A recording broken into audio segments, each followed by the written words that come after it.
Assalamu alaikum dear students. I am Sayyid Rahil Muzaffir and I welcome all of you to LMS by Superior Group of Colleges. So we were studying about topics of chapter 11 और पहले 3 lectures में हमने different topics पढ़ लिए थे और photosynthesis का और क्लोरोफिल का स्ट्रक्चर और ये सब चीज़ें हमने डिटेल में पढ़ ली थी।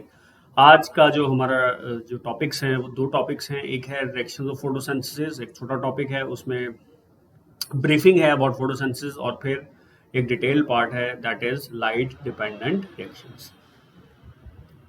सो what are reaction of photosynthesis? हम पहले भी फोटोसिंथेसिस की डेफिनेशन पढ़ चुके हैं that is it is a process in which energy poor inorganic oxidized compounds of carbon such as carbon dioxide and hydrogen, mainly water, are reduced to energy rich carbohydrate that is sugar or glucose using the light energy that is absorbed and converted into chemical energy by chlorophyll and some other photosynthetic pigments.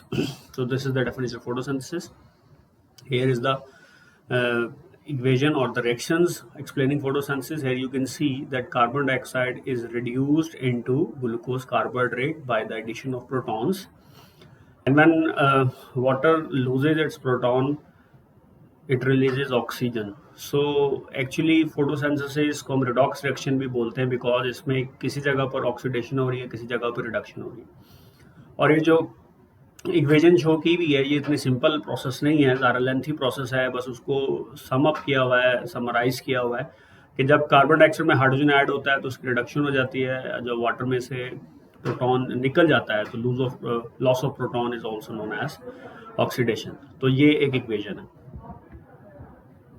अब photosynthesis के 2 हिस्से हैं, light reactions जिन्हें light dependent reactions कहा जाता है, दूसरे हैं डार्क रिएक्शंस जिनको लाइट इंडिपेंडेंट रिएक्शंस कहा जाता है। लाइट रिएक्शंस के अंदर प्रिपरेशन होती है फॉर डार्क रिएक्शंस। अब इनका कंपैरिजन है, इसमें light reactions they use light energy directly and also known as light dependent reactions. Dark reactions light energy को यूज नहीं करते, इसलिए इनको लाइट इंडिपेंडेंट रिएक्शंस कहते हैं।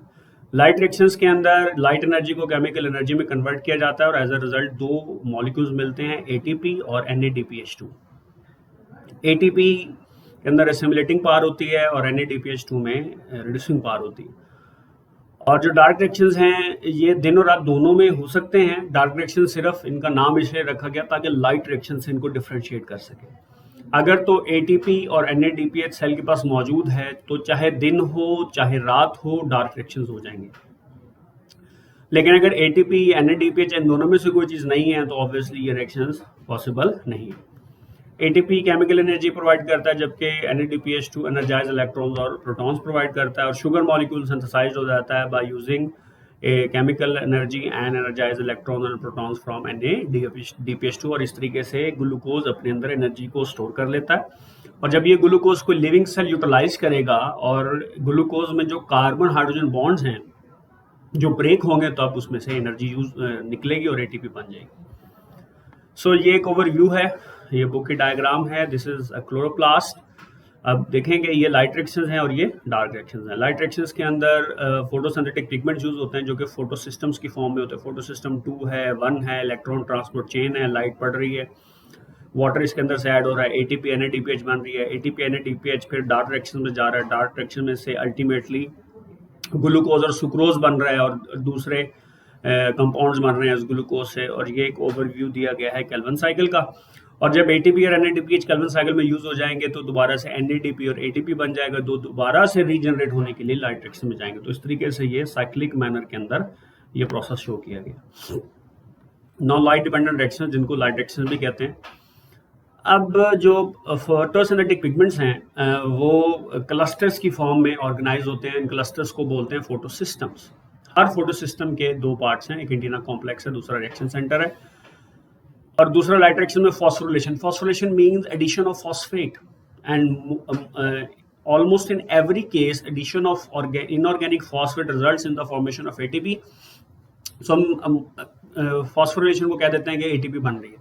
तो ये ज़रूरी नहीं है कि जब भी फॉस्फोरिलेशन होगी तो ATP बनेगी, लेकिन चूंकि सेल में जब भी फॉस्फोरिलेशन होती है तो ज़्यादातर केसेस में ATP बनती है, तो इसलिए फॉस्फोरिलेशन और ATP के सिंथेसिस को एक साथ कनेक्ट किया जाता है। फॉस्फोरिलेशन 2 तरह के, नॉन साइक्लिक मैनर में और एक साइक्लिक मैनर में। अब एंटीना कॉम्प्लेक्स और रिएक्शन सेंटर की डिटेल है। एंटीना कॉम्प्लेक्स के अंदर बहुत सारे मॉलिक्यूल्स हैं, क्लोरोफिल ए के, बी के और कैटाइड्स के। इनका काम है लाइट एनर्जी को एब्जॉर्ब करना और ये एनर्जी को फिर भेजते हैं रिएक्शन सेंटर के पास। रिएक्शन सेंटर में एक या एक से ज़्यादा क्लोरोफिल ए के मॉलिक्यूल्स हैं, इलेक्ट्रॉन एक्सेप्टर है, प्राइमरी इलेक्ट्रॉन एक्सेप्टर है और इलेक्ट्रॉन ट्रांसपोर्ट चेन के कैरियर्स हैं, यानी वो स्ट्रक्चर्स हैं, वो मॉलिक्यूल्स हैं जो इलेक्ट्रॉन्स को कैरी करेंगे और उसको ट्रांसफर करेंगे।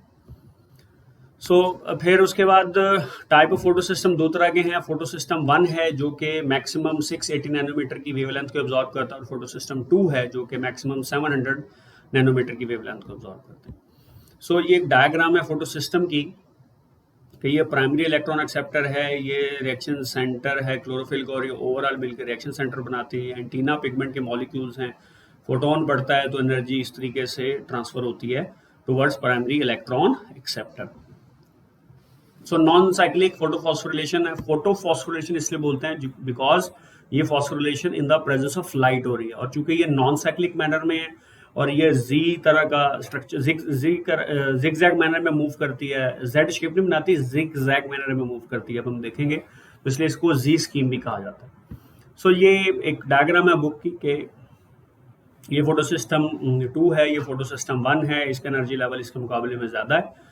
तो लाइट पड़ेगी इसके ऊपर और यहाँ से फोटॉन्स इलेक्ट्रॉन्स को एक्साइट करेंगे, इलेक्ट्रॉन्स मूव कर जाएंगे टुवर्ड्स प्राइमरी इलेक्ट्रॉन एक्सेप्टर। अब यहाँ पे एक इलेक्ट्रॉन होल प्रोड्यूस हो जाएगा, उसको फिल करना ज़रूरी है। तो इस वजह से वाटर ब्रेक होता है, फोटोलाइसिस होती है। वाटर को ब्रेक करने का एंजाइम फोटो सिस्टम 2 के साथ ही अटैच होता है। तो प्रोटॉन्स और ऑक्सीजन रिलीज होती है, ये एटॉमिक ऑक्सीजन एक और एटॉमिक ऑक्सीजन के साथ मिलकर एयर में चली जाती है, मॉलिक्यूलर ऑक्सीजन बना देती है। बाकी जो प्रोटॉन्स हैं वो आगे यूज होंगे एटीपी बनाने में, और जो इलेक्ट्रॉन्स हैं वो इधर फोटो सिस्टम 2 के इलेक्ट्रॉन होल को फिल कर देते हैं। प्राइमरी इलेक्ट्रॉन एक्सेप्टर से इलेक्ट्रॉन्स जाते हैं प्लास्टोकोइनिन के पास, वहां से जाएंगे साइटोक्रोम कॉम्प्लेक्स के पास। तो प्लास्टोकोइनिन के पास जब इलेक्ट्रॉन जाते हैं तो ये रिड्यूस हो जाएगा, और जब इस इलेक्ट्रॉन साइटोक्रोम कॉम्प्लेक्स के पास जाएंगे जिसमें आयरन है मौजूद है, ये प्रोटीन्स हैं, तो प्लास्टोकोइनोन ऑक्सीडाइज हो जाएगा, साइटोक्रोम रिड्यूस हो जाएगा। साइटोक्रोम से जब इलेक्ट्रॉन जाएंगे प्लास्टोसाइनिन के पास, यानी कॉपर कंटेनिंग प्रोटीन है, तो इसके ये प्लास्टोसाइनिन रिड्यूस हो जाएगा और ये ऑक्सीडाइज हो जाएगा। अब देखें, जब लाइट फोटो सिस्टम 2 पे पड़ेगी तो वो 1 पे भी पड़ेगी। जब फोटो सिस्टम 2 के इलेक्ट्रॉन एक्साइट होते हैं तो फोटो सिस्टम 1 के इलेक्ट्रॉन भी एक्साइट होते हैं। फोटो सिस्टम 2 के इलेक्ट्रॉन होल को फिल किया जाता है वाटर से, और फोटो सिस्टम 1 के इलेक्ट्रॉन होल को उन इलेक्ट्रॉन से फिल किया जाएगा जो कि फोटो सिस्टम 2 से जनरेट होते हैं। तो यहाँ पे इलेक्ट्रॉन होल फिल हो जाएगा। इसके जो इलेक्ट्रॉन मूव करके जाएंगे वो प्राइमरी इलेक्ट्रॉन एक्सेप्टर के पास जाते हैं, वहां से जाते हैं फेराडॉक्सिन जो कि आयरन कंटेनिंग प्रोटीन है, और उसके बाद ये जाते हैं कि एंजाइम के पास NADP रिडक्टेज, नाम से जाहिर है कि ये NADP को रिड्यूस करेगा, ठीक है जी, और इससे बन जाएगा NADPH2 या NADPHH। अब ये समझने वाली बात है कि NADP प्लस 2 इलेक्ट्रॉन्स। अब 2 इलेक्ट्रॉन्स क्यों लिखते हैं? बिकॉज एक NADP को रिड्यूस करने के लिए 2 इलेक्ट्रॉन चाहिए, तो वैसे तो हजारों इलेक्ट्रॉन मूव करते हैं, प्लस 2 प्रोटॉन्स हैं। अब एक इलेक्ट्रॉन इधर चला गया तो ये बन गया NADP, एक इलेक्ट्रॉन रह गया, लेकिन अभी तक 2 प्रोटॉन्स हैं। अब नेक्स्ट स्टेप में एक प्रोटॉन ऐड हो जाएगा। जब एक प्रोटॉन इधर से मूव करके इधर चला जाएगा तो ये बन जाएगा NADPH प्लस 1 इलेक्ट्रॉन, और एक प्रोटॉन चूंकि इधर चला गया तो एक प्रोटॉन रह जाएगा, 2 में से 1 रह जाएंगे। फिर नेक्स्ट स्टेप के अंदर ये इलेक्ट्रॉन इस पॉजिटिव चार्ज को न्यूट्रलाइज करेगा और बन जाएगा NADPH, और फिर पीछे ये बच जाएगा। तो इसलिए इसको हम NADPH प्लस H+ भी बोलते हैं, इसको NADPH भी कहा जाता है, इसको NADPH2 भी कहा जाता है। तीनों में से कोई भी टर्म यूज की जा सकती है। ये असल डायग्राम है जो कि इलेक्ट्रॉन माइक्रोस्कोप से देखी जाती है। ये फोटो सिस्टम 2 है, प्लास्टोकोइनोन है, साइटोक्रोम कॉम्प्लेक्स है, फोटो सिस्टम 1 है, फेराडॉक्सिन है, ये NADP रिडक्टेज है, और ये ATP का मॉलिक्यूल है जो हम आगे पढ़ेंगे कि प्रोटॉन्स को किस तरीके से यूज करता है ATP की सेंसेस में।